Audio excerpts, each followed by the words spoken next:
Hello everyone, I'm Mr. Kissinger and this is 5th grade math module 2 lesson 14. Today we're going to use fraction and decimal multiplication to express equivalent measurements. So we're going to be doing kind of the same thing we did in our last video lesson, except this time we are going to be converting from smaller units to greater units, or larger units. So let's look at our first problem set here. So it says solve, the first one's done for you. Convert days to weeks. So let's see what they did here. It says 28 days equals 28 times 1 day. You can also express that as 28 times 1/7 of a week because there are 7 days in a week. So 1 day is 1/7 of a week.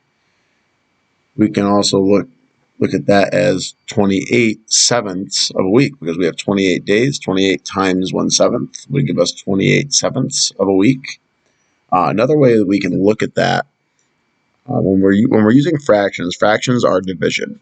So we could also express this as 28 divided by 7. It could look like this. It could also look like 28 divided by 7. So all of those kind of mean the same thing. Just remember that when we see a fraction, fractions are division. So when we divide 28 by 7, we get 4. So we know that there are 4 weeks in 28 days, or 28 days in 4 weeks.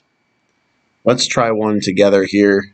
Letter B says convert quarts to gallons. Well, it says 20 quarts equals blank times 1 quart. Well, 20 quarts would be 20 times 1 quart.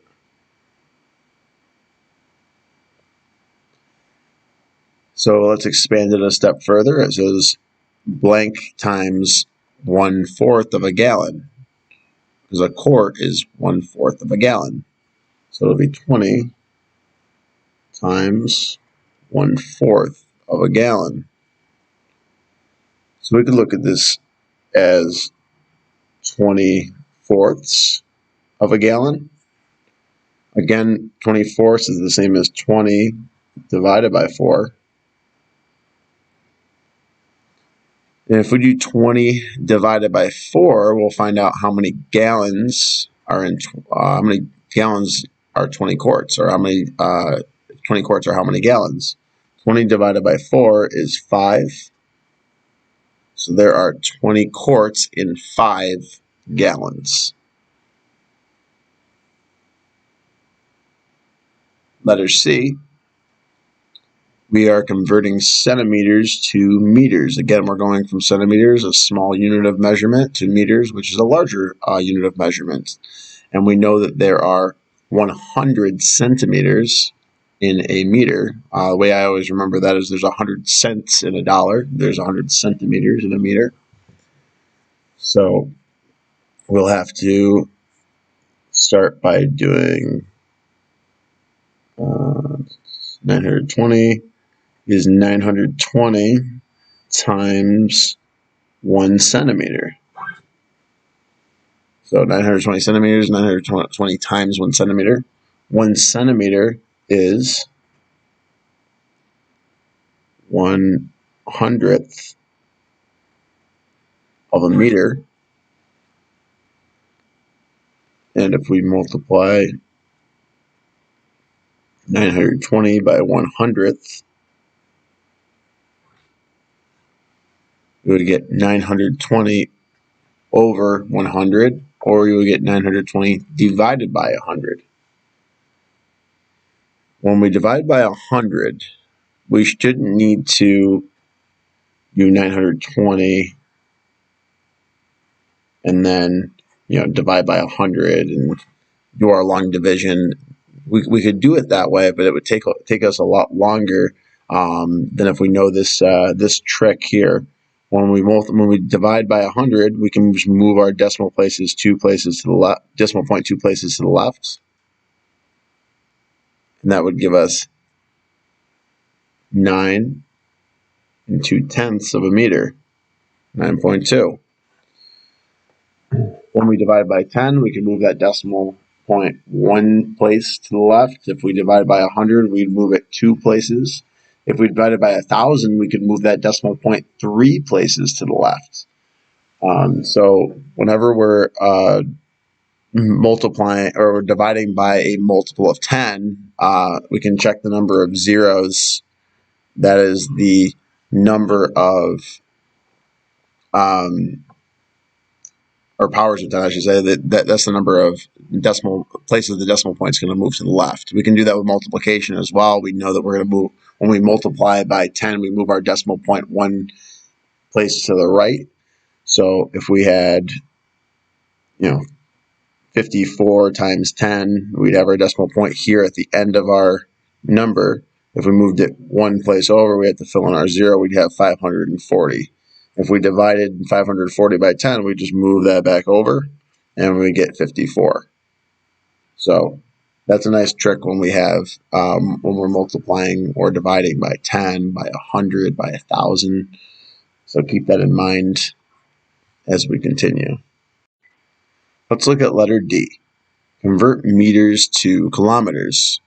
So again, we're converting meters, which is a smaller unit of measurement than kilometers, to the larger unit of measurement. We need to first know how many meters are in a kilometer. Well, this tells us down here we have 1,000 meters in a kilometer, so we're going to end up multiplying by 1,000th. Here we expressed as a fraction in our last problem. Here they're using a decimal. We could also look at that as 1,000th. This is the same number.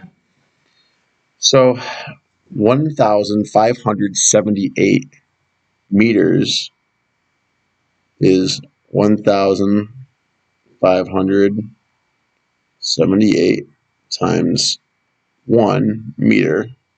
1 meter is the same as 1,000th of a kilometer.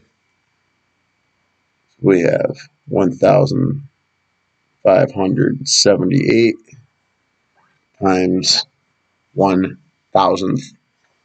Well, if we use our same strategy that we used in the last problem for dividing by 1,000, 1,000 with 3 zeros, we're going to move our decimal point from the end.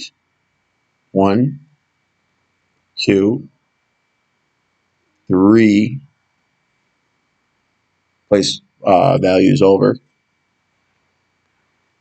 and we will have 1 and 578 thousandths of a kilometer.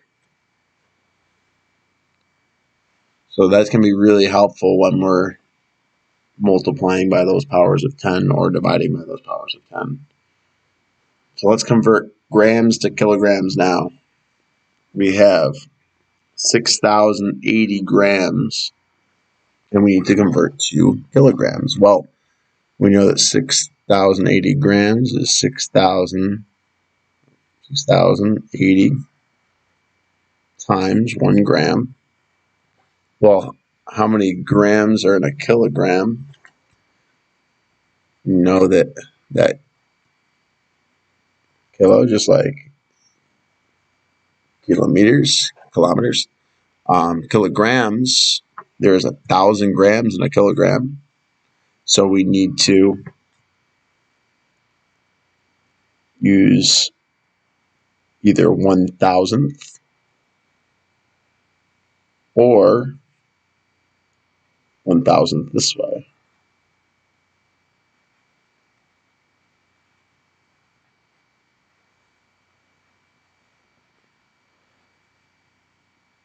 Grams.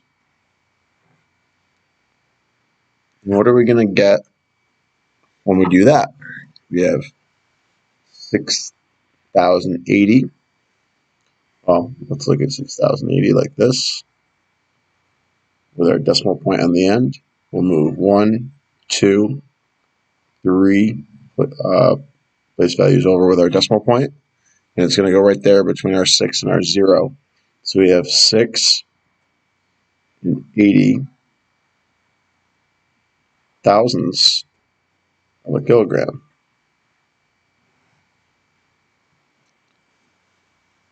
Next, we're going to convert milliliters to liters. Again, we have little tiny milliliters, and we have to make those into liters, which is a larger unit of measurement. 509 times 1 liter. And then 1 milliliter is 1,000th of a liter.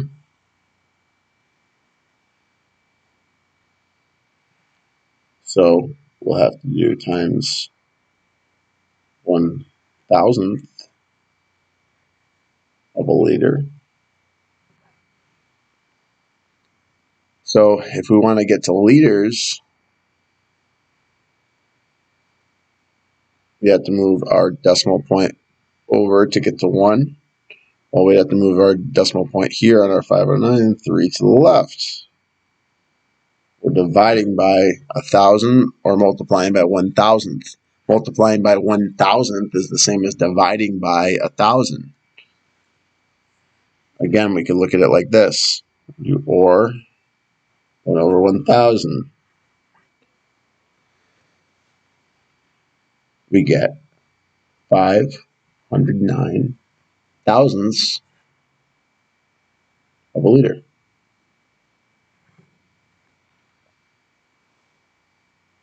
And I made a mistake up here. This is times 1 milliliter.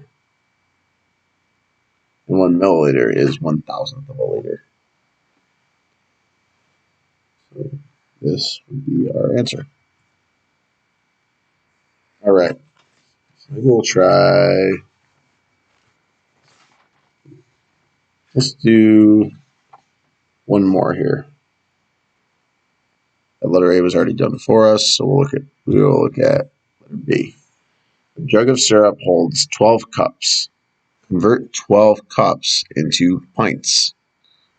So we have 2 cups in 1 pint. A cup is 8 ounces. A pint is 16 ounces. So we know we have 2 cups in a pint. 12 times 1 cup is the same as 12 times 1/2 of a pint. So we have 1/2 of 12, or 12 divided by 2.